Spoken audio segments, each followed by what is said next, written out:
Bueno, buenas noches a todas y todos.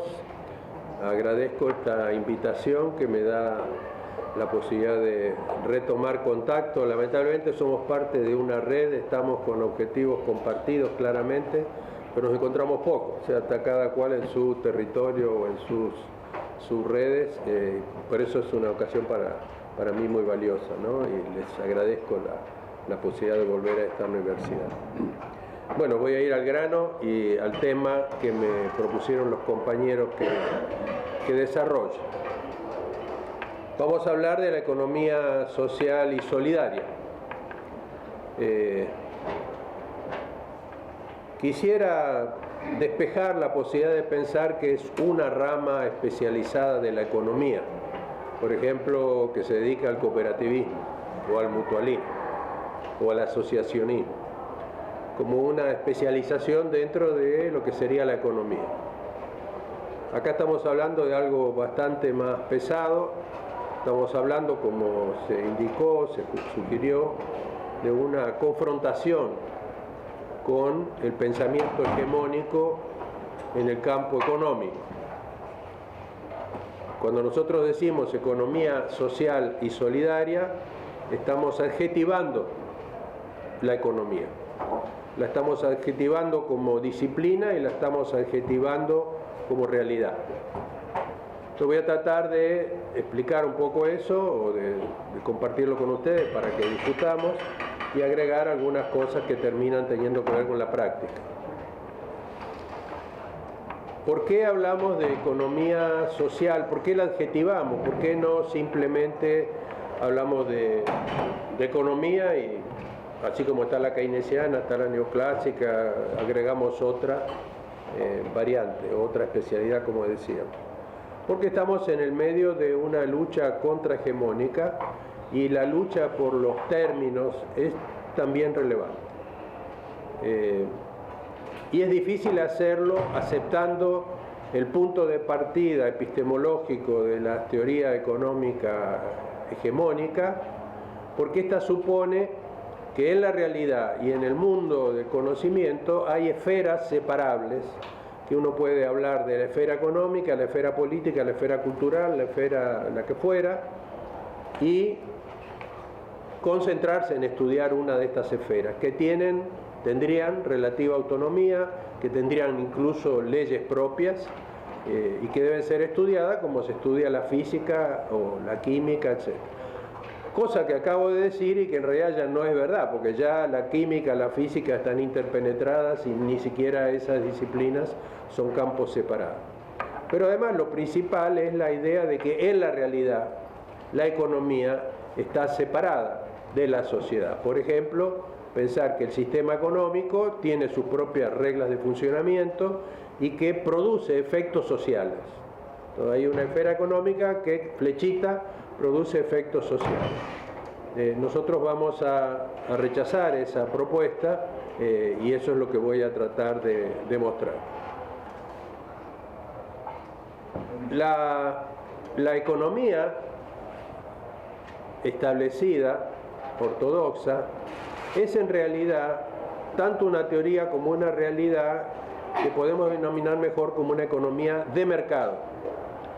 La teoría que normalmente se enseña lamentablemente en nuestras facultades de economía, en la mía por suerte tenemos una licenciatura en economía política que no es más 1 más 2 más 3, sino que es otra cosa, pero en general no hay, puede haber pequeñas áreas, pero así una licenciatura completa, una maestría o un doctorado con otra orientación no suele haber, porque se enseña la ortodoxia de la economía de mercado más la heterodoxia de la economía de mercado, que son como núcleos defensores de esa teoría basada en la utopía de mercado, que en realidad la defienden diciendo sí, hay monopolios, pero acá tenemos un capítulo del monopolio y lo ponemos para proteger, porque por último las tendencias de la economía de mercado se sostienen, son válidas, o tenemos una teoría de la información imperfecta o cosas por el estilo. Entonces nos estamos refiriendo a todo ese paquete. La idea de proponer otro enfoque y otra visión de la realidad implica ubicarse críticamente. Siempre toda propuesta empieza por una crítica de lo preexistente y por eso hay que hacer tanta referencia a esa economía, no podemos despreciarla. Además porque es hegemónica, porque es nuestro punto de referencia para construir otra cosa. Entonces, esa economía la voy a caracterizar después de plantear otro concepto de economía más amplio para ver que esa es una visión simplificada de lo que diríamos que es la economía real, la economía significativa. Nosotros, y digo nosotros porque estoy hablando de ustedes, estoy hablando de personas en toda la Argentina, en América Latina, en Europa, en Canadá, o sea, el campo de la economía social y solidaria no está limitado a nuestras universidades, se está extendiendo, se está formalizando.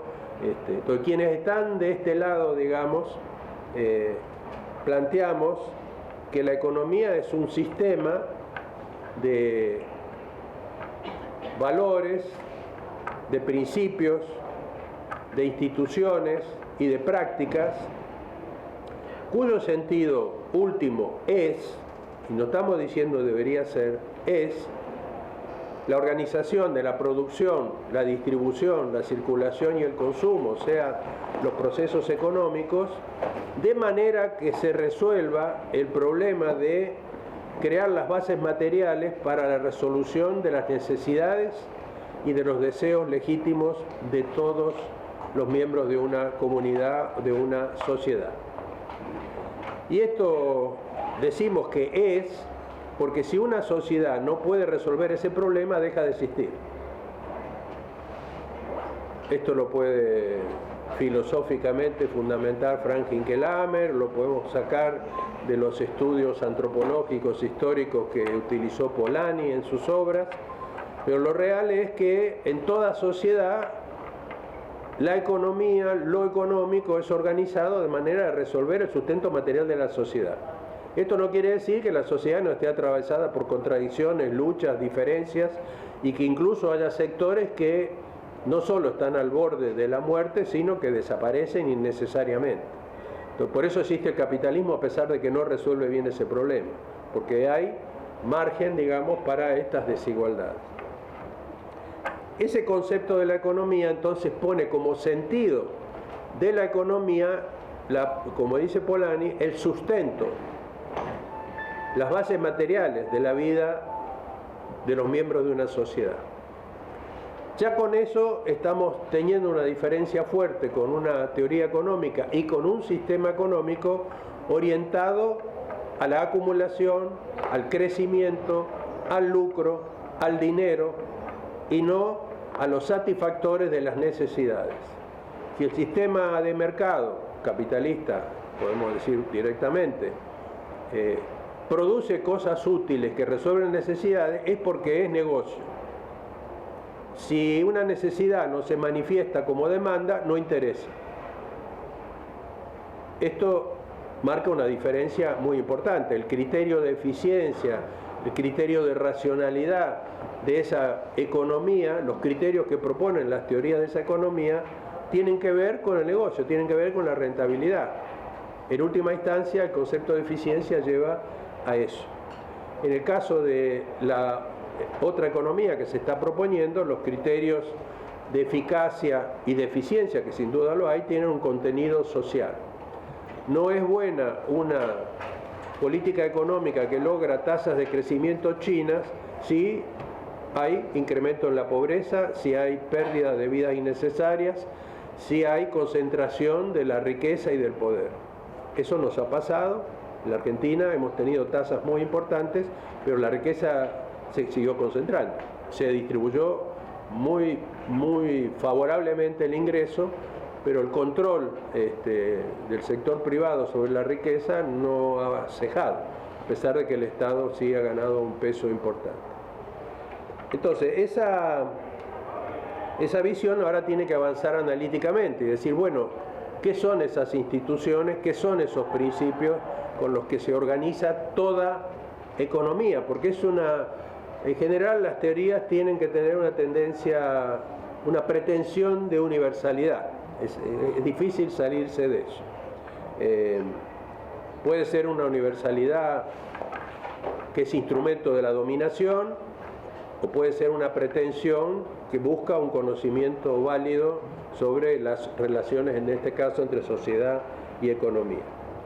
Entonces, Polanyi plantea que a través de los estudios históricos, los estudios antropológicos, se advierte que hay algunos principios de organización de la economía, de resolución del problema del sustento del hombre, que están presentes en todas las economías estudiadas.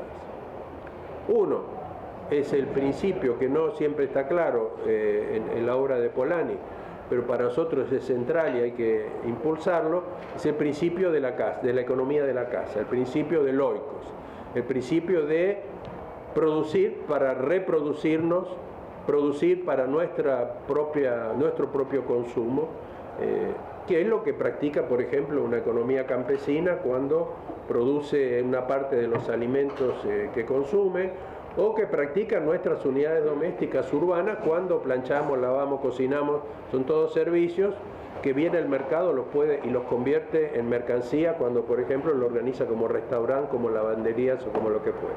Se están produciendo valores de uso, objetos útiles para resolver necesidades, y no son para el intercambio, son para el propio uso de los productores. Y él dice, en toda sociedad vamos a encontrar eso. Efectivamente, lo encontramos en nuestra sociedad y lo encontramos en la sociedad norteamericana, lo encontramos en todo lado, por supuesto que con proporciones y formas no siempre iguales. Estimaciones que se han hecho en México de cuál sería el valor de la producción para el autoconsumo si fuera valorada a precios de mercado, indica que sería el 30% del PIB de México. O sea que no es una cantidad despreciable.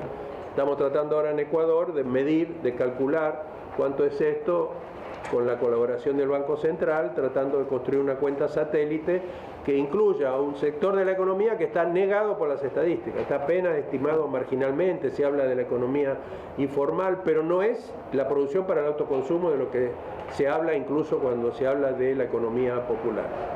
Estamos tratando de medir eso, no porque nos interese en sí mismo, sino porque en esta lucha contrahegemónica es importante hablar de que estamos hablando que tiene algo que tiene realidad y que además es imprescindible en toda sociedad moderna, no digamos las anteriores. El otro principio, perdón, porque me voy a tener tiempo después de hablar de todas las cosas, para ver la importancia de este principio podemos ver que una aplicación del principio del oikos es la propuesta de la soberanía alimentaria. La propuesta de la soberanía alimentaria es que las sociedades no dependan del mercado para abastecerse de algo tan elemental como son los alimentos. Que no dependamos de la suba y baja de los precios, de la escasez creada por el capital financiero, sino que tengamos ni siquiera solo seguridad alimentaria, sino soberanía alimentaria. Esto contradice los principios de la eficiencia del mercado, porque estaríamos comprando maíz más caro que el que podemos producir, como le pasó a México, o cosas por el estilo. Bueno, después podemos desarrollar eso. Otro principio que se plantea es el principio de la reciprocidad. Es decir, una versión posible de esto está basada en la teoría del don de Mauss, que lo que plantea es que es la posibilidad de donar, de dar, sin que sea un contrato de intercambio. Doy, pero no a cambio de nada, doy. Este dar lo que muestra él es que no es un simple dar, sino que es un dar, recibir y devolver. Para que yo dé, tiene que haber alguien que recibe y que quiera recibir. En ciertas sociedades, en ciertas economías, si alguien quiere dar y el otro no recibe, eso rompe el lazo social. En cambio, si uno da y el otro recibe, se crea un lazo social. Pero no se termina de crear si además no se devuelve. Que no quiere decir devolverle al que dio primero, sino dar a algún otro, a la sociedad, a la comunidad. Un ejemplo de esto puede ser la donación de sangre, por ejemplo.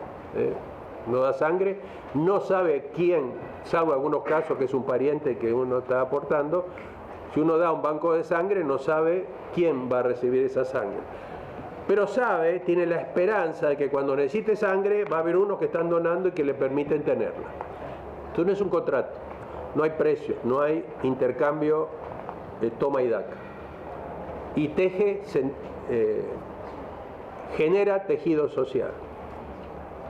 Es muy importante en esto que vamos a hablar después, pensar en qué medida, cuál es la relación entre economía y sociedad y cuál es la relación entre lo que llamaríamos una buena economía y la sociedad.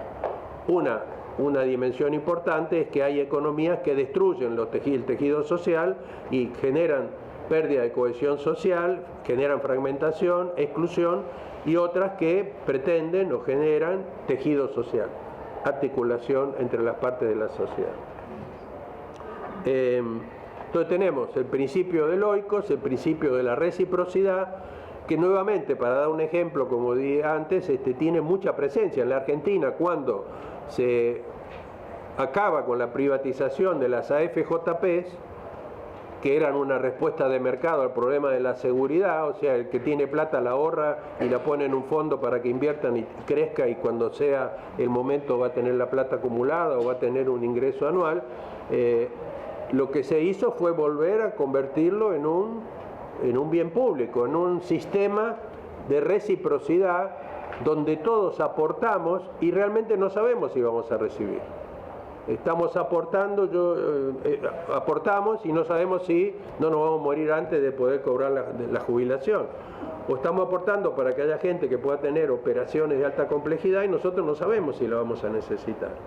Entonces, ahora, que la reciprocidad no surge de un espíritu bondadoso, cristiano o lo que sea, sino que en este caso es obligada, porque el Estado impone la reciprocidad. Entonces estas relaciones, lo mismo puede pasar con el oico. Para haber soberanía alimentaria tiene que haber una política de Estado, no solo se puede resolver con un problema de valores, de querer ser autónomos o cosas por el estilo. El otro principio es el principio de la redistribución. En todo sistema económico conocido hay redistribución. No hay sistema donde cada uno se queda con lo que logró y eso es suyo y no tiene por qué aportar a un fondo común que va a ser redistribuido. Siempre hay un mecanismo. Podrá ser el Consejo de Ancianos, la autoridad legítima de una comunidad indígena, o es el Estado en la sociedad moderna. El sistema fiscal es un mecanismo de redistribución. Entonces, esto no es una aberración, como podrían decir los mercadófilos, sino que es un elemento constitutivo de toda sociedad y de toda economía que puede sostener una sociedad. Interesante es ver que uno puede decir, bueno, esto tiene que ver con la equidad, tiene que ver con más igualdad, tiene que ver con una cosa de justicia, pero lo que la antropología muestra de esas comunidades donde esto fue detectado inicialmente, es que el sentido último es que no se destruya la sociedad, que no se destruya la comunidad. Porque, por ejemplo, si hay productores en una comunidad que tienen un usufructo de la tierra y cada uno produce su parte, cada familia produce su parte, y a uno les va mejor que a otro, producen más y tienen un excedente, si ese excedente es apropiado por ellos, comérselo no pueden, bueno, pueden tener un nivel de consumo un poco más alto, lo que van a hacer es comercializarlo, venderlo afuera, intercambiarlo, van a traer productos del exterior, se van a diferenciar de los otros, va a entrar en un proceso de acumulación y eso va a hacer que la sociedad pierda esta comunidad que consideran tan valiosa. Pero el principio de redistribución hay que verlo también como una condición para que la relación entre economía y sociedad sea virtuosa, o sea que la economía sostenga la sociedad. Después tenemos que ver qué sociedad, porque se puede sostener una sociedad absolutamente desigual. Estamos hablando, puede haber redistribución clientelar para que la gente no se manifieste en las calles y para lograr gobernabilidad. O sea, no, en todas estas cosas hay que ver cómo, ¿no? El cómo es muy importante. El otro principio que está presente en toda economía y en particular en las economías complejas es el del intercambio. O sea, hay apropiación, posesión, capacidad de disposición de elementos que no resuelven todas las necesidades o los deseos de quienes los tienen y entonces se intercambian. En una economía de mercado esto es esencial porque nadie produce todo lo que necesita, ya estamos todos insertos en un sistema de división social del trabajo y desde ese punto de vista el intercambio es indispensable. Ahora, Polanyi permite hacer una diferencia que a veces se olvida, puede ser un intercambio de mercado, que es lo que normalmente se considera intercambio, que es un trueque mediado por el dinero, donde los precios, las relaciones de intercambio están fijadas por las leyes de la oferta y la demanda, por el mercado, por el mecanismo de mercado, y están como objetivadas. O sea, cuando uno va a comprar al supermercado no se le ocurre negociar los precios con la cajera, o sea, los precios están dados. Ahora, ¿quién fijó ese precio? El mercado. Un mercado que no tiene por qué ser concurrencial, que puede ser monopolista, donde hay fuerzas que luchan, que pugnan entre sí, pero desde el punto de vista de los que recibimos y vamos a hacer el intercambio, los precios están dados, las relaciones están dadas. Incluso los productos pueden estar dados y no corresponder a los deseos que tenemos. Entonces el mercado tiene un poder enorme para crear un sistema de intercambio objetivado en varios sentidos. Uno es de que las relaciones de intercambio están dadas por fuerzas que no son manejadas. Puede haber anomalías, ¿no es cierto? Puede haber dos monopolios que intercambian entre sí y no es que hay un mercado externo que fija los precios, aunque en última instancia sería así. ¿Qué es lo que iba a decir? Y objetivado también porque en el mercado, para que funcione, no me tiene que importar el otro. El otro tiene plata, yo quiero la plata, le vendo al mejor precio que puedo sacar. El otro tiene algo que yo necesito, le compro al menor precio que puedo sacar. Digo precio para no decir todo el conjunto de condiciones que acompañan ese contrato. Si el otro está comprando otras cosas y yo quiero que compre lo que yo vendo, trato de influir sobre él, de manipularlo para que desee lo que yo tengo. Es decir, el otro es o un obstáculo o es un recurso, pero no es una persona, no es un ser humano. Acá no hay valores que no sean los valores crematísticos jugando en esta relación. Esta objetivación ha sido muy cuestionada cada vez más por la sociología del reconocimiento, la idea de que clave para salir de la situación en que estamos es que avancemos en el reconocimiento mutuo, en el reconocimiento del otro como persona, de la comunidad. Cuando decimos el otro no tiene por qué ser un individuo, es la comunidad, es otra cultura, etc. Cosa que el capitalismo y el mercado más bien exacerban el no reconocimiento. Porque reconocer no quiere decir, sí, acá hay una botella, sino qué relación tengo, además, un vaso que vuelco el agua. No es que yo veo que hay una persona, sino reconocerlo en su integridad, como ser, como objetivos, con proyectos, con capacidades. Perdón. Acá viene la solidaridad de la que tenemos que hablar después. Muchas gracias.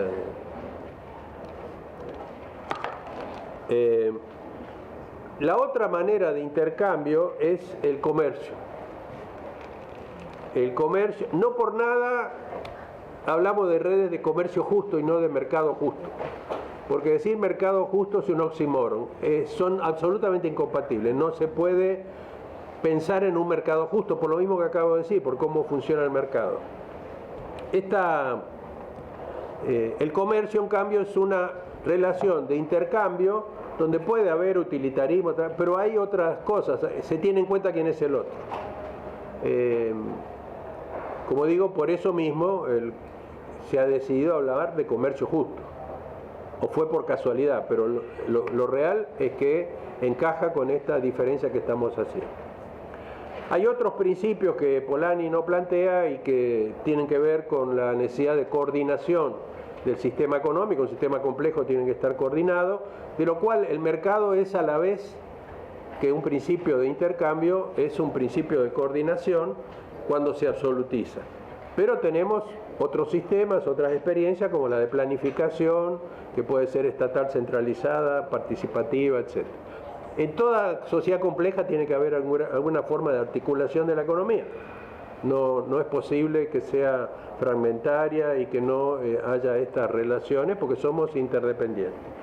Y por supuesto hay otro principio, que ese lo tenemos que traer de Marx, que tiene que ver con las relaciones sociales de producción, que tiene que ver con la propiedad de los medios de producción, con las formas de propiedad, y que no podemos abrir ahora acá, pero que, por ejemplo, para la teoría de la economía de mercado, eso es como un implícito intocable, o sea, tiene que haber propiedad privada, porque si no, ¿cómo va a haber mercado? Al mercado van propietarios de mercancías o de objetos que pretenden ser mercancías. Y el que se va propietario de lo que saca del mercado. Entonces es como una condición natural, además considerada como natural, ¿no?, del ser humano, el ser posesivo y el querer tener cosas. Pero hoy estamos hablando de los comunes, estamos hablando de muchas maneras de pensar la relación entre sociedad y bienes públicos o comunes, etc. Bueno, tengo que mirar el reloj. Esto está como en el núcleo, digamos, de un desarrollo teórico que tiene una condición fundamental, y es que tiene que reconocer que el objeto empírico economía es multidimensional, que dado que estamos heredando un sistema positivista de división en disciplinas y recorte disciplinario de los conocimientos, por lo menos tenemos que decir que sea pluridisciplinario. Ojalá interdisciplinario, mucho más ojalá transdisciplinario.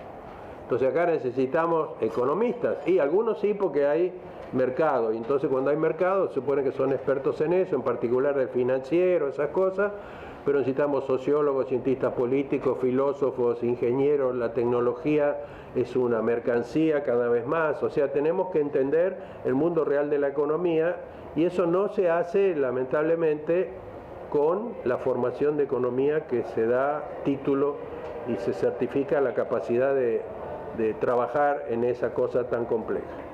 Bueno, no puedo desarrollar todo eso acá, pero fíjense que de alguna manera esta propuesta crítica empieza por una pregunta filosófica, que es ¿qué es lo económico?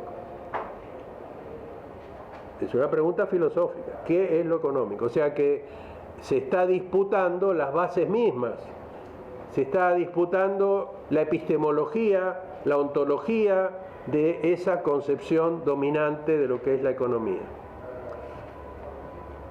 La palabra solidario, la adjetivación como entonces, economía social, si ustedes ven lo que estamos diciendo, no podemos separar lo económico de las relaciones sociales, está totalmente imbricado.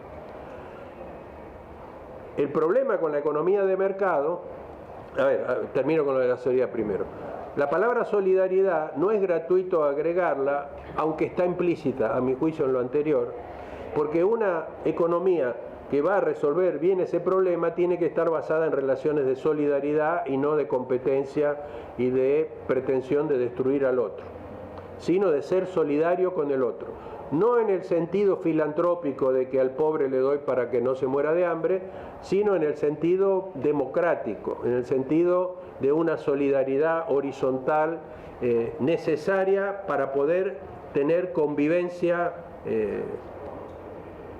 que reproduzca la sociedad como una sociedad por lo menos relativamente armónica. Entonces, y la solidaridad es una parte de las relaciones económicas. La reciprocidad es un claro ejemplo de solidaridad. Si una cooperativa es una buena cooperativa, hay reciprocidad, donde cada uno no trata de trabajar lo menos posible y de sacar lo más que puede en la repartición de fin de mes, sino que da su trabajo, incluso da más trabajo que el que sería reglamentado. Es interesante en las relaciones de reciprocidad que la competencia es por quien da más y no por quien da menos. Es decir, el cooperativista ejemplar es el que se queda trabajando de noche, digamos, no vamos a hacernos ahora demasiado voluntaristas, pero es el que está pensando en resolver el problema y no dice se terminó mi horario, ¿no? Es el que promueve la solidaridad entre los demás. Es el compañero ejemplar, ¿no?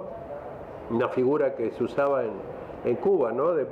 Supongo que se sigue usando, al compañero que es ejemplar, se lo pone ahí justamente como ejemplo y no se le da plata.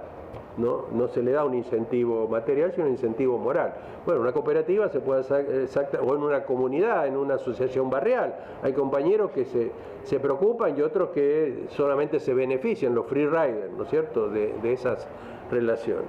Entonces, economía social y solidaria. Social, porque se plantea que la sociedad tiene que retomar la posibilidad de organizar su economía y no ser organizada por la economía. A una economía de mercado le corresponde una sociedad de mercado, una sociedad donde el estatus, donde el bienestar, donde la situación de las personas depende de cómo le fue en el mercado. A los que les fue bien, van a estar bien, van a tener estatus, van a tener la posibilidad de consumir lo que quieran, satisfacer sus deseos. A los que les fue mal, todo lo contrario. Y además aparece el problema de por qué a unos les va bien y a otros les va mal. Aparece el problema de la justicia, cómo es que, si es igualdad de oportunidades, okay, bueno, no vamos a entrar en esa discusión tampoco aquí. Si ahora bajamos del nivel más teórico, conceptual, a decir, bueno, ¿y esto qué, cómo nos orienta en las prácticas? Todo ese sistema tiene principios éticos que están en conflicto.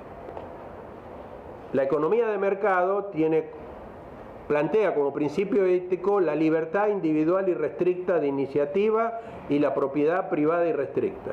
Desde ahí va a evaluar en un sistema de derechos humanos, ese va a ser el derecho desde el cual se evalúan todos los demás derechos y se le da el significado a los otros derechos.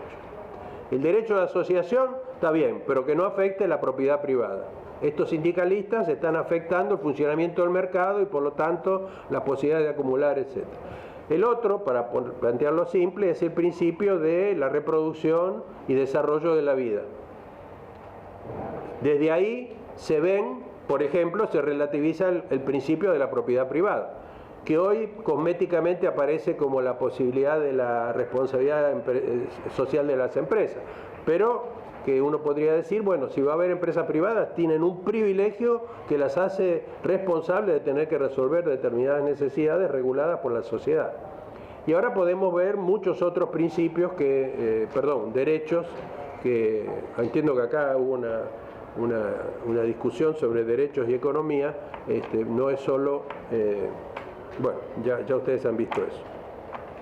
Ahora, las prácticas que tenemos todos nosotros, la práctica como profesores, como docentes, como profesionales, como productores, como extensionistas, como lo que fuera, están como en el piso de la sociedad, interactuamos, hay una cotidianidad de las prácticas, hay también cada tanto situaciones excepcionales, pero lo normal es que una parte muy importante de nuestras prácticas están institucionalizadas y algunas hasta rutinizadas.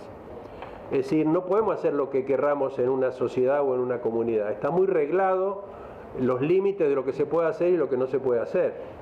Uno no puede, no sé, capaz que en Quilmes lo han logrado, decir yo soy profesor y decidí que no evalúo a los alumnos, les doy a todos el 10. Bueno, a lo mejor lo hace, pero está actuando contrainstitucionalmente. Vos lo hacés por lo que veo, ¿no?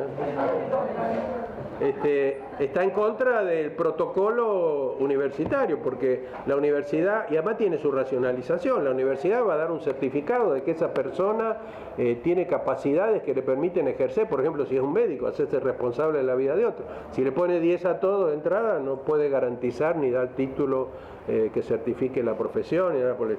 Entonces estamos todos institucionalizados, prácticamente todo lo que hacemos, el papel de los sindicatos, la división en claustro, la asamblea, el rector, todo está institucionalizado. Puede haber algunas variantes, pero básicamente, es más, es tan sólido que si uno quiere hacer algo distinto, el sistema le va imponiendo el modelo predominante, como le pasó a la Universidad General Sarmiento. O sea, nosotros quisimos hacer algo muy distinto y poco a poco vemos que muchas cosas que queríamos que sean distintas se van volviendo el promedio del sistema universitario.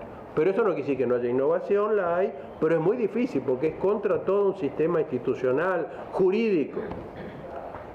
A nosotros nos han mercantilizado, nos pasamos armando proyectos para conseguir recursos con objetivos cuantificados que se supone que vamos a cumplir y tenemos que inventar indicadores para poder mostrar que hay una relación instrumental entre la plata y lo que va a resultar.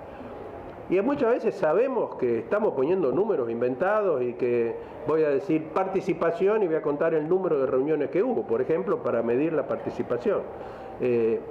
¿Por qué caímos en esto? Porque hubo un proceso de mercantilización que empezó con el neoliberalismo, que fue imponer los criterios de eficiencia del sector, de la utopía de empresa de capital, a instituciones públicas como es la educación. Primero querían privatizarlo. Como no la pudieron privatizar, a donde no pudieron, impusieron estos criterios. Ahora hay un cuasi mercado de recursos de investigación. Funciona casi como un mercado.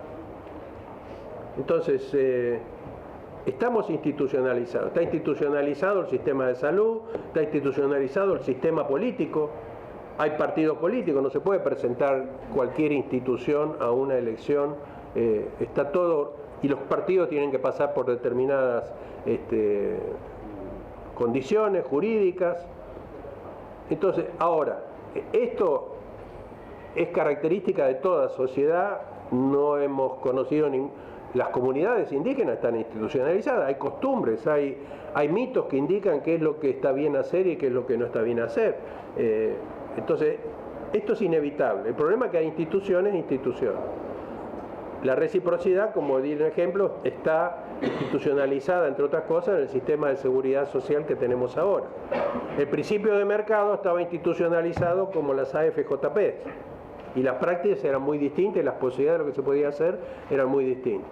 Entonces, parte de nuestro desafío es revisar el sistema institucional y encontrar que detrás de instituciones que declaradamente son positivas, progresistas, qué sé yo, puede estar metido otros principios que son contradictorios con lo que se busca.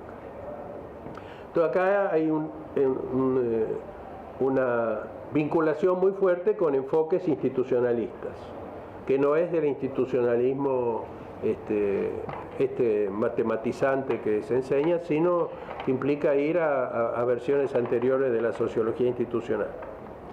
En ese sistema de prácticas podemos comportarnos como agentes que respetan las reglas del sistema, de las instituciones. Si es un obrero sabe lo que tiene que hacer, si es un empresario sabe lo que se espera de él. Es más, si el empresario dice ya tengo suficiente ganancia, no voy a ganar más, la moral de los empresarios dice que está loco. O sea, es más, el mercado lo va a rechazar porque no va a tener las condiciones de competitividad que requiere.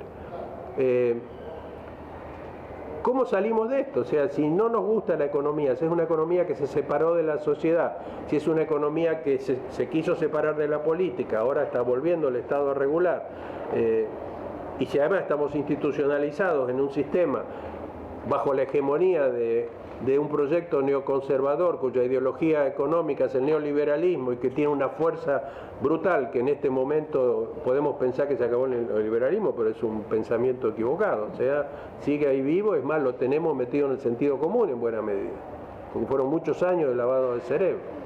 Entonces, ¿qué hacemos desde las prácticas para construir otra economía?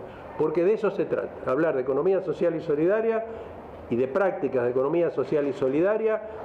Incluye las propuestas de acción para incluir a los excluidos en la economía de mercado, los que no consiguen empleo, los que no tienen ingreso. Hay políticas, hay proyectos, hay programas que son de economía social solidaria que trabajan a nivel micro procurando capacitar, impulsar un emprendimiento asociativo. Hay políticas del Estado que han ido en esa dirección.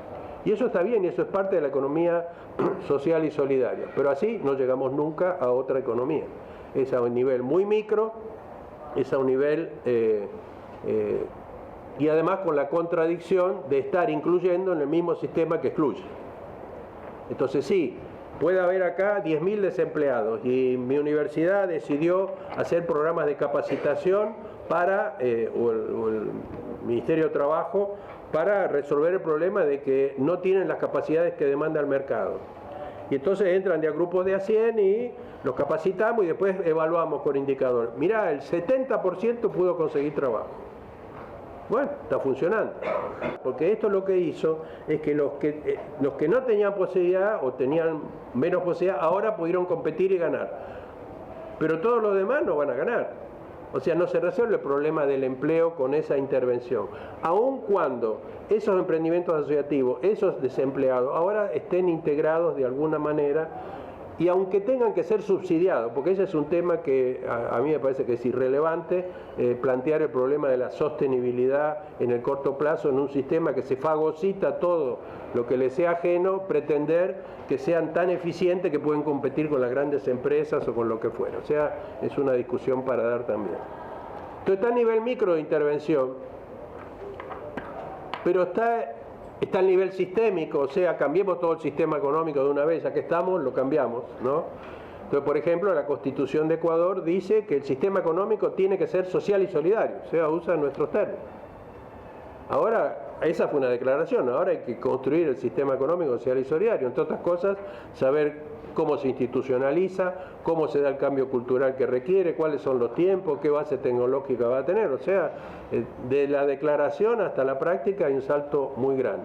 Pero ahí tenemos un caso en que una sociedad, a través de los movimientos sociales, le dio el mandato al Estado de construir otra economía. Y lo mismo pasó en Bolivia y lo mismo pasó en Venezuela. Y podemos trabajar a ese nivel. Y es importante trabajar a ese nivel. Uno puede decir la política de comercio exterior no tiene nada que ver con la economía social solidaria, pues si se habilita la entrada libre de camisetas chinas, la industria textil, que es una de las que predominan en la economía popular, es barrida por el mercado.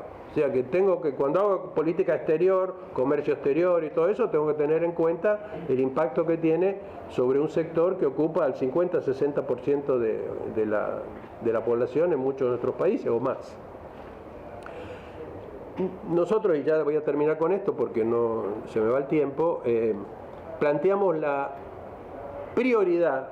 Todo lo otro hay que hacer. Hay que trabajar a nivel macro, que ya es un avance importante, porque en general no se incluye eso en el pensamiento de las prácticas de la economía social solidaria. Hay que trabajar a nivel micro, eso es urgente, no puede ser dejado de lado.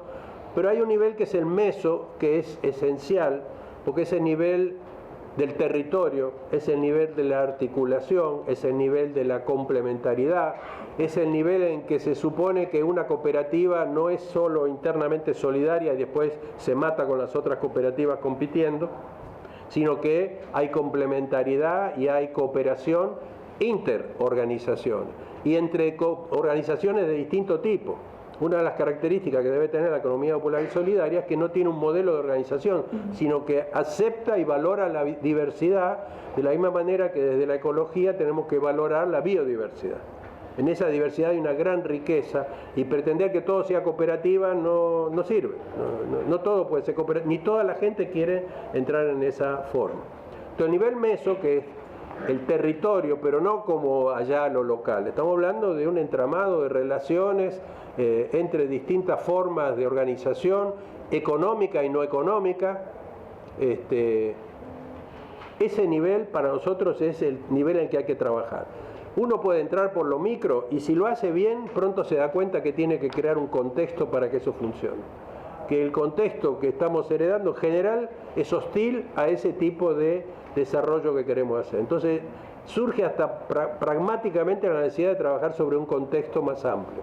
Bueno, si ya teóricamente o históricamente podemos ver la necesidad de esto, ya podemos trabajar a nivel meso por lo menos como horizonte. La otra cosa importante del nivel meso es que es el lugar donde se pueden generar, surgir o realizar sujetos colectivos. Porque ¿quién va a hacer todo esto?